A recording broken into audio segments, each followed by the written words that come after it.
অনেক সময় ছাত্রছাত্রীদের মনে প্রশ্ন থাকে যে ডেনসিটি বা ঘনত্ব এবং ভিস্কোসিটি বা সান্দ্রতা কি একই জিনিস বা তাদের মধ্যে কি কোনো রিলেশন আছে। সেই জিনিসটি আমি একটি পরীক্ষার মাধ্যমে দেখাবো যে এই ডেনসিটি বা ঘনত্ব এবং ভিস্কোসিটি বা সান্দ্রতা এর মধ্যে কোনো সম্পর্ক নেই। এর জন্য আমি এখানে দুটো তরল নিচ্ছি। এর মধ্যে আছে গ্লিসারিন, যেটা 98% পিওর গ্লিসারিন আছে, এটা একটা তরল। আর একটা রয়েছে পারদ। এর মধ্যে পারদের ঘনত্ব এই গ্লিসারিনের থেকে অনেকটাই বেশি, প্রায় 10 গুণ বেশি ঘনত্ব পারদের। তাহলে এখন আমরা একটা ট্র্যাক নিয়েছি, অর্থাৎ দুটো ট্র্যাক রয়েছে এর মধ্যে।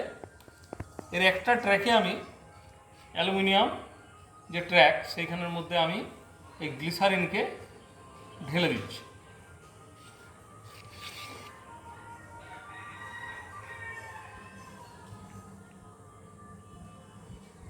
খানিকটা হেলিয়ে রেখেছি। পরিষ্কার গ্লিসারিন যে কিভাবে এগিয়ে যাচ্ছে সবাই নিশ্চয়ই দেখতে পাচ্ছ, যে গ্লিসারিন এত সহজে কিন্তু এগিয়ে যেতে পারছে না। এই জন্য এই গ্লিসারিন কিন্তু একটি সান্দ্র তরল।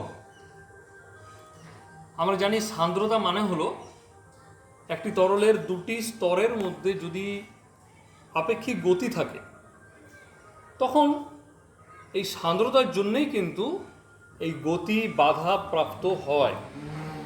অন্যদিকে আমরা আরেকটি চ্যানেলে খানিকটা পারদকে যদি ঢেলে দিই, তাহলে কিন্তু আমরা দেখতে পাবো যে এর ঘনত্ব অনেক বেশি, কিন্তু তাও মুহূর্তের মধ্যে কিন্তু সেই পারদ চলে যাচ্ছে। আবার দেখাচ্ছি, দেখো, মুহূর্তের মধ্যে সেই পারদ কিন্তু চলে যাচ্ছে অন্য প্রান্তে। আমি যদি অনেকটা কম হেলিয়ে রাখি, তাহলেও কিন্তু পারদ সাথে সাথেই চলে যাবে। অর্থাৎ এক্ষেত্রে পরিষ্কার বোঝা গেল যে পারদের ঘনত্ব গ্লিসারিনের প্রায় 10 গুণেরও বেশি, কিন্তু সান্দ্রতা গ্লিসারিনের থেকে অনেকটাই কম।